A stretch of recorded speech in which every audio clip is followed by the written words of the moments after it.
the voice aids do not seem to go anywhere. In any case, they are becoming increasingly ubiquitous. Example, Bose's new line of sound bars and the speakers with Alexa and other built-in tools.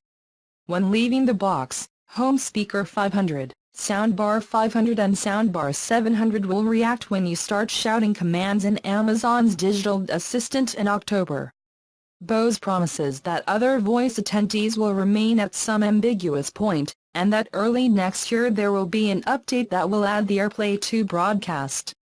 The company thinks what will differentiate its products from the competition that its microphone system transmitted from its smart headphones, which was launched with the Google Assistant before adding Alexa earlier this month. Specifically, the array of microphones is tuned to better hear the voice commands when the volume goes up. Intelligent. Bose says he only needs an 8x6x 4-inch 500 speaker below for a true stereo separation, without the need to pair another for a precise stereo image. That's partly because the two drivers point in opposite directions, instead of using a single cone in software like other speakers.